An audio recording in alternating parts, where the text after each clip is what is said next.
साथियों, आपने कल तो आपने देखा ही और विस्तार से मैं आप लोगों के बीच में बात को रखूंगा। क्या हुआ आपको बताइए ना। कि बिहार बीच में में आप नहीं घुसिए। और मेरी 39 साल की उम्र में 21 साल से मैं संघर्ष कर रहा हूँ। एक गरीब मछुआरा परिवार में जन्म लिया।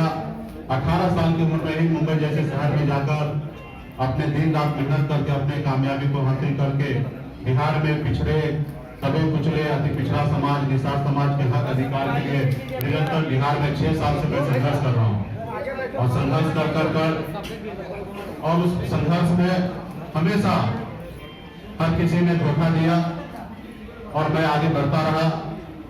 2018 में हमने एक पॉलिटिकल पार्टी बनाया। हमें लगा कि समाज को न्याय इसी रास्ते से दिलाया जा सकता है और हमने पार्टी बनाने के बाद हमने श्री लालू प्रसाद जी को नेता मानते हुए हमने उनके विचार पे चलने का निर्णय लिया और महागठबंधन में हमने शामिल हुआ। और जब शामिल होने के बाद उससे पहले तो बड़ी बड़ी मीठी मीठी बातें करते थे, जहां हम बुलाते थे वहां पे आके मीटिंग करते थे, क्योंकि वो हमारे साथ गठबंधन करना चाहते थे। जब गठबंधन होने के बाद लोकसभा चुनाव के समय में भी हमारे साथ चीटिंग किया गया था। जो सीट हमें नहीं चाहिए था वो भी सीट उन्होंने दिया। यहाँ तक बात हो चुका था कि मुझे दरभंगा लोकसभा में लड़ना था, लेकिन तैयारी कराने के बाद लास्ट मोमेंट पे हमें खगड़िया भेज दिया गया। हम चुप रह गए। हमें मधुबनी का सीट नहीं चाहिए था, जबरदस्ती उन्होंने सीट दिया और अपना कैंडिडेट दिया, जबकि हमारा कैंडिडेट कोई और था और उन्होंने इच्छा रखा कि इनको दिया जाए। हमने सहमति दे दिया, उनको हमने चुनाव लड़ाया। हम मुजफ्फरपुर नहीं लेना चाह रहे थे, जबरदस्ती उन्होंने हमें सीट देने का काम किया। उसके बावजूद भी हम महागठबंधन में बने रहे और साथ आगे बढ़ने का हमने निर्णय लिया था, उसको हम दोहराते रहे। उसके बाद आपने देखा परिणाम अच्छा नहीं रहा। उसके बाद हमारे जो मधुबनी लोकसभा क्षेत्र में जो चुनाव लड़े थे बद्री पूर्वे जी, उनको राष्ट्रीय जनता दल ने अपने पार्टी में ज्वाइन करा लिया। आप कह सकते हैं कि एक गठबंधन में साथी रहने वाले लोग और उनके पार्टी तोड़ के अपने पार्टी में ज्वाइन करा लेना कहां तक सही है। उसके बाद भी हमने चुप रहा। सिमरी बख्तियारपुर में उपचुनाव की बारी आया और पहले से बात हो चुका था कि सब पार्टी एक एक सीट लड़ेंगे, क्योंकि ये एनडीए का सीटिंग सीट था, इसलिए हम सब मिलकर लड़ेंगे और मजबूती से जीत हासिल करेंगे। और सब आदमी अपने अपने अनुकूल तैयारी कर रहे थे। उसके बाद लास्ट मोमेंट पे उनके तरफ से आदेश आता है कि आप हमें समर्थन दीजिए, हम चारों जगह हम खुद लड़ेंगे और आपका समर्थन मिलना चाहिए। हमने कहा ये तो गलत है। अगर यही आपको लड़ना रहता तो 2 महीना पहले हमें बता देते तो शायद हम समझ लेते। लेकिन हम जब तैयारी में उतर गए और अपने लोगों को बोल दिए कि आपको ये सीट दे रहे हैं, जबकि खगड़िया लोकसभा क्षेत्र में ही सिमरी बख्तियारपुर आता है, तो हमने वहां पे चुनाव लड़ने का निर्णय किया। और मैंने उनको बता दिया कि सैलम बल्ला किसी के पीछे चलने वाला नहीं है। अपने कंडीशन से बिहार में अपने समाज हक अधिकार के लिए लड़ाई लड़ने के लिए खड़ा है और किसी पार्टी के पीछे चलने वाला नहीं है। हमने उनसे एक सीट पर उनसे हमने कंप्रोमाइज नहीं किया और हमने अपनी ताकत दिखाने का निर्णय ले लिया और हम वहां पे चुनाव लड़े और अकेले 1 साल पुराना पार्टी 15% वोट लाया, 26,000 वोट हमने लाया। और वहां पे उन्होंने देखा कि मेरे 26,000 वोट लाने से, अति पिछड़ा समाज हमारे साथ आने से वहां पे एनडीए का पूरी तरीके से 15,000 से हार होता, वहां पे राष्ट्रीय जनता दल को जीत होता है। वो वहीं से उन्होंने एक षड्यंत्र रचने का कोशिश किया कि इनके पास एक वोट बैंक है और ये इनके साथ है, और उन्होंने समय रहते हुए साथ आए, सारा चीज किए और उन्होंने निर्णय ले लिया था कि जो समय आने पर उनको धोखा देंगे। आज हम लोगों ने हर जगह पे, आपको पता होगा कि ब्लैकली जितना उनके परिवार के लोग उनको सपोर्ट नहीं करते होंगे, उससे ज्यादा सनम मल्ला उनको हमेशा सपोर्ट किया सीएम के लिए। मुझे मालूम है कि उस जगह पे वो नहीं पहुंच सकता, उसके बावजूद भी जब भी उन्होंने हमें बड़ा भाई कहा, तब ने हमने उसको छोटा भाई मानने का काम किया और मैंने सोचा कि मैं अपने उंगली पकड़ के इनको सीएम के रास्ते पे लेके जाऊंगा। आपने कल भी देखा संबोधित में उन्होंने बड़ा भाई का जिक्र किया था और मैंने भी छोटा भाई समझ के उनको उंगली पकड़ के आगे बढ़ाने का निर्णय ले लिया था कि बिहार में इनको हम आगे पहुंचाएंगे। और उनके मन में तो कुछ और ही चल रहा था कि सबसे सबसे बड़ी बात है कि आप सबको भी पता नहीं, बिहार में निषाद समाज के साथ धोखा किया गया, पीठ में खंजर भोंकने का काम किया गया और कहीं ना कहीं जो समस्या उन्होंने खड़ा किया है, इसके लिए बिहार के तमाम अति पिछड़ा समाज, हर बुद्धिजीवी लोग, युवा साथी ये चीज समझेंगे और आने वाले समय में 2020 में उनको बताने का काम करेंगे कि बिहार के लोग उनके पीछे नहीं है। विरासत में आपको दौलत मिल सकता है, लेकिन राजनीति नहीं मिलना चाहिए। जिसमें दम होगा वो बिहार की कुर्सी पर बैठेगा, मेरा ये मानना है। और मैं 2025 में मैं डंके के चोट पे कहूंगा कि जिस युवा में ताकत होगा 2025 में वो बिहार का मुख्यमंत्री बनेगा। मैं तहे दिल से उनके समर्थन करूंगा, लेकिन ऐसे लोगों को नहीं जो अपने लिए, अपने परिवार के लिए सोचता है, समाज के लिए नहीं सोचता है। इसलिए मैंने हम लोग पार्टी के सभी पदाधिकारी से हमने निर्णय लिया है, तमाम पॉलिटिकल पार्टी के लोग संपर्क में है और एक बड़ी मोर्चा बनाने की बात हो रहा है। हम मानते हैं कि एक बड़ा मोर्चा होगा तो निश्चित तौर पे हम वहां पे काम कर सकते हैं। नहीं तो हमने निर्णय ले चुका है कि 243 सीट पर वीआईपी पार्टी अपने दम पर अकेले चुनाव लड़ने के मैदान में है। जहां पे अति पिछड़ा समाज रूलिंग पार्टी से चुनाव लड़ेगा, वहां पे हम अपने कैंडिडेट को नहीं देंगे। बाकी 243 सीट पर हम बिहार में वीआईपी पार्टी चुनाव लड़ने के लिए तैयार है। अभी तक हमारे पहला चरण का 50 से अधिक नामों का चयन हो चुका है। कुछ नाम तो हम अभी बाकी रखे हैं और वो शाम तक हमारा सूची जारी हो जाएगा। और गठबंधन में जो भी लोग हमसे बात कर रहे हैं और बेहतर बिहार के विकल्प देने के लिए बात कर रहे हैं, अगर ऐसी कुछ बात होगा तो हम समझौता कर सकते हैं, नहीं तो वरना कल सुबह में आपको पहला चरण का 71 विधानसभा के लिए प्रत्याशी कौन होंगे उनका नाम का सूची कल सुबह 11 बजे हम प्रेस कॉन्फ्रेंस के जरिए या मीडिया के द्वारा हम नाम को लॉन्च कर देंगे कल 11 बजे तक। इसमें कोई टाइम नहीं लगेगा, क्योंकि आपने देखा हम 1 घंटे में डिसीजन लिए। हमें ये नहीं बोला कि गठबंधन से आपको बाहर निकालते हैं, ये नहीं कहा कि हम गठबंधन में सीट नहीं लेना चाहते हैं, लेकिन हमने सामने वाले को चालाकी देखा और हमने 1 घंटे में 4:20 में हमसे बात होता है और 4:40 में हम 10 नंबर बंगला से निकलते हैं और शायद 5:कुछ पे हम डिसीजन ले लेते हैं कि गठबंधन में नहीं रहना है। तो ये मेरा हमेशा खूबी रहा, जब भी मैं बिहार में हमने काम किया कभी किसी से समझौता नहीं किया। जब भी मेरे साथ जिसने भी चीटिंग किया होगा उनके साथ थोड़ा मजबूती से हमने अपनी ताकत का एहसास कराया। जब हम हर लड़ाई को लड़ सकते हैं, आपने देखा कि गांधी मैदान में किस तरीके से हमारे समर्थक की अपनी ताकत है। हमारे पास 15% वोट बैंक है, 1 साल पुराना पार्टी नहीं, लेकिन 15% हमने उपचुनाव में वोट लाने का काम किया। और वहीं से उन्होंने देखा कि लास्ट मोमेंट पे छोड़ देंगे, ये बहुत गुस्से वाले हैं, हर तरह का व्यवस्था इनके पास है, 243 जगह चुनाव लड़ने के निर्णय ले लेंगे और मैक्सिमम जगह महागठबंधन अति पिछड़ा का वोट काटेंगे और एनडीए का नुकसान होगा और हमारी महागठबंधन जीत होगा। और उन्होंने सोचा कि इनको हम लास्ट मोमेंट पे टक्कर देंगे या अपने कंडीशन पे बात करेंगे। तो इसलिए हमने ये सारे निर्णय ले लिया है और कल तक मैं सारी चीजों को स्पष्ट कर दूंगा। और नाम पे तो मेरा काम चालू हो चुका है और अभी बहुत सारे साथी हैं, बहुत सारे लोग फोन कर रहे हैं कि हम लोग बैठ के एक साथ राजनीति किया जा सकता है।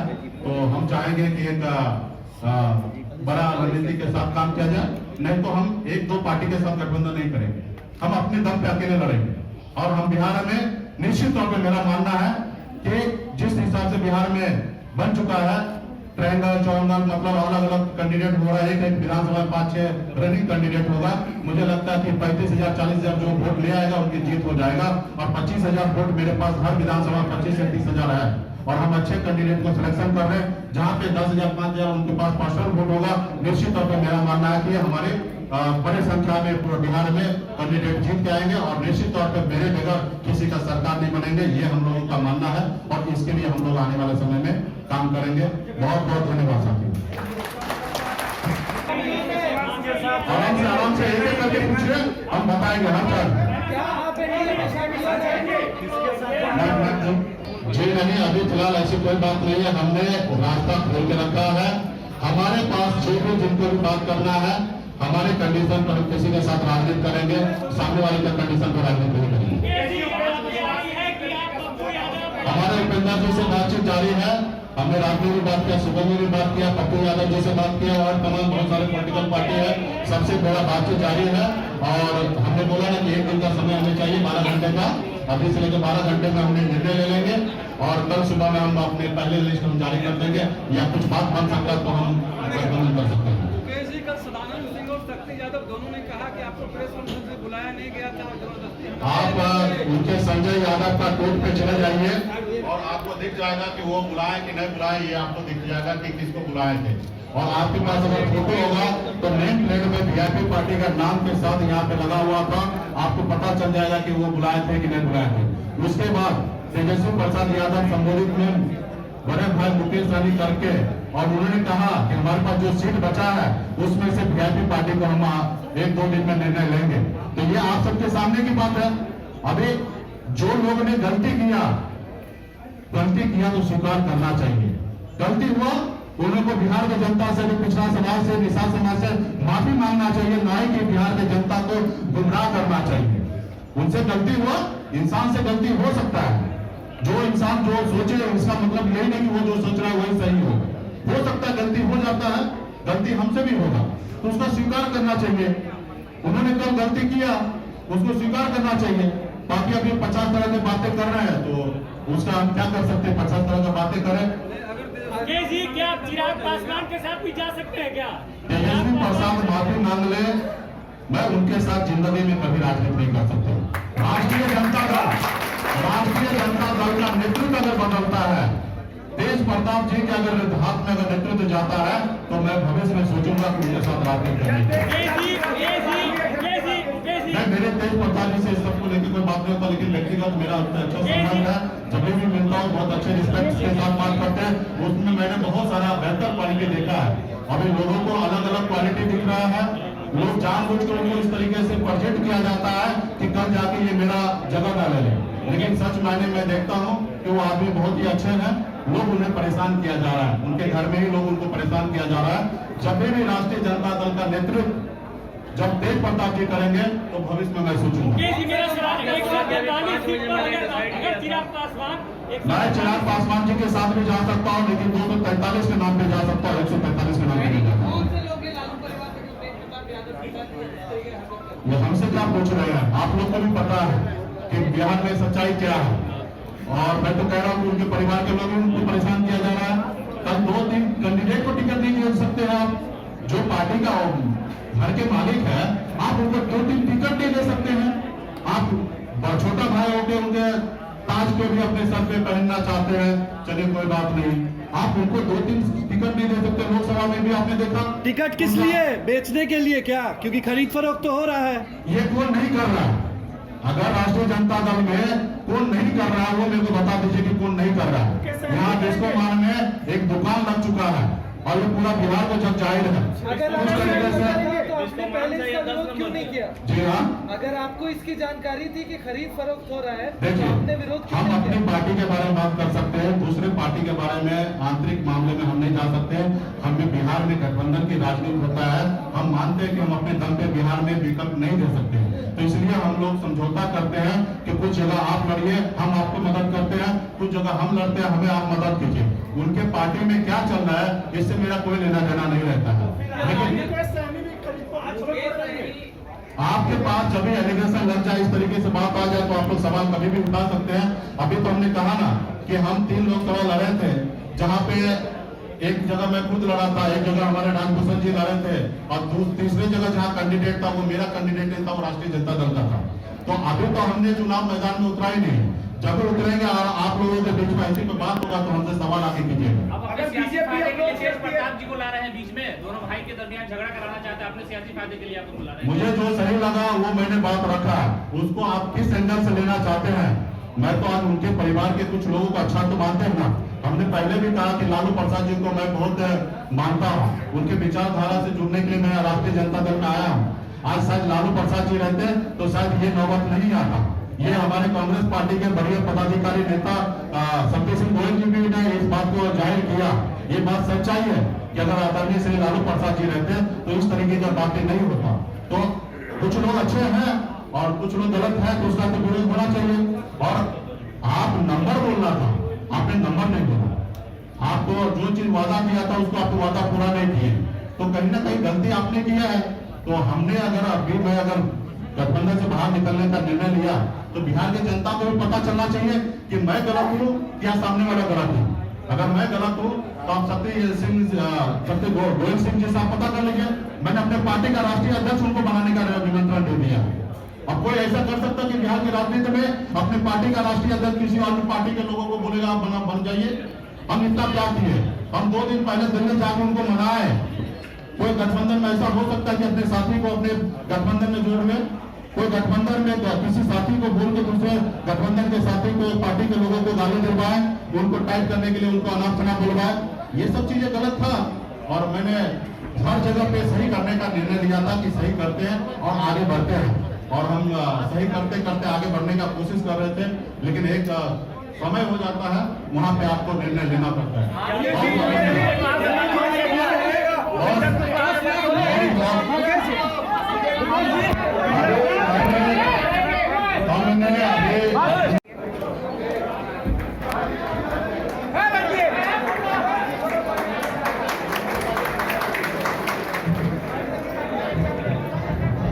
हाथ थोड़ा सा ऐसे करके बाहर मीडिया के सभी साथी और लोकल न्यूज के सभी साथी को आप सभी का स्वागत है। दोस्तों, यह है स्मार्ट बाजार जो राजधानी पटना के पाटलिपुत्रा थाना के पास नेहरू नगर में है। यहाँ रोजमर्रा की ज़रूरतों का सभी सामान आपको सस्ते दरों पर मिल जाएगा, जैसे राशन, आइसक्रीम, स्वीट्स इत्यादि। तो एक बार इस शॉप में ज़रूर पधारें। धन्यवाद।